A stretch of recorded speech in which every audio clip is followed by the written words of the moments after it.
Welcome to my Message of the Week program. This week we want to talk about having a good attitude. And within having a good attitude, working with the kids, we talk specifically about having a whatever it takes attitude. In today's society, it's very instant gratification based, and I'm hearing more and more from parents that if their child doesn't get it the very first time, they just kind of throw in the towel and they say, forget it, I don't want to do it. And that's certainly not a healthy mindset or attitude to have. It's going to limit and stifle a lot of the things they can do throughout their entire life. And so one of the examples I use when I'm talking to parents is, just imagine if the very first time they stood up as an infant, they fell over.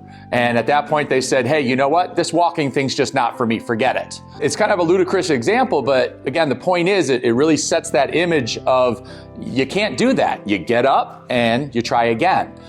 Similarly, once the kids get to the advanced stages, one of the things we talk about is why do we fall down? We fall down so we can learn how to get back up. And to basically teaching the kids that life's not always going to be easy.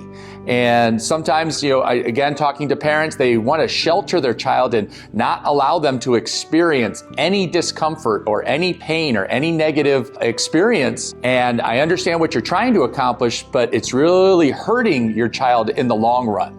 So when we're teaching the child how to have a whatever it takes attitude, it basically says, I'm going to stick with this and I'm going to keep doing it until it's done. And if we can teach that to them at a young age, it's going to help them immeasurably throughout their entire life. And so what we talk about is, there's times you're going to have to do things that you don't want to do. So if, for example, your favorite cartoon is on TV and you need to do your homework, what should you be doing? And the kids all say, I should be doing my homework. They know what the right thing to do is. They just need that reinforcement and sometimes, that correction from us as a reminder that you should be doing this. It's the thing to do, right? Because their job right now is to get good grades. And what we teach them is everything in life comes at a price. So the price of getting good grades might be missing your favorite TV show. It might be not playing with your friend or playing your favorite video game. You're going to have to sit and study. You're going to have to pay attention in class. So maybe you can't talk to your friend next to you while the teacher's talking, as you shouldn't be. So teaching them that there's these prices to get these results. By teaching that to them now at the young age, it's really going to hit home and then hopefully stick with them as it becomes more and more important as they grow older. So think about teaching your child to have a whatever it takes attitude. Now, as a caveat, there's absolutely nothing wrong with stopping an activity or something that it is that they truly don't enjoy.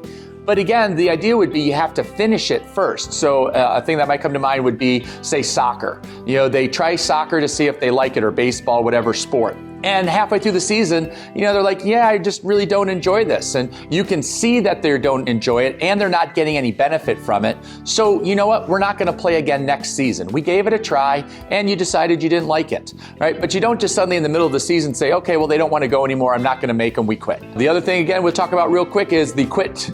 Getting to quit brings to mind the quit muscle. And this is another thing I use as an analogy, that think of quitting as a muscle. And the more you practice it, the stronger that muscle gets, just like our regular bodies. So we don't want to practice our quit muscle. And naturally the kids will sit there and ask, well, where is my quit muscle? And it's like, well, it's different on everybody. So we don't really know where it is, but we don't want to work it out. And so being able to make sure that they practice having a whatever it takes attitude, sticking with things until they get done, is going to be help them be hugely successful in the rest of their lives. So think about that for this week's lesson. See how you can help teach that to your child, and I'll talk to you next week.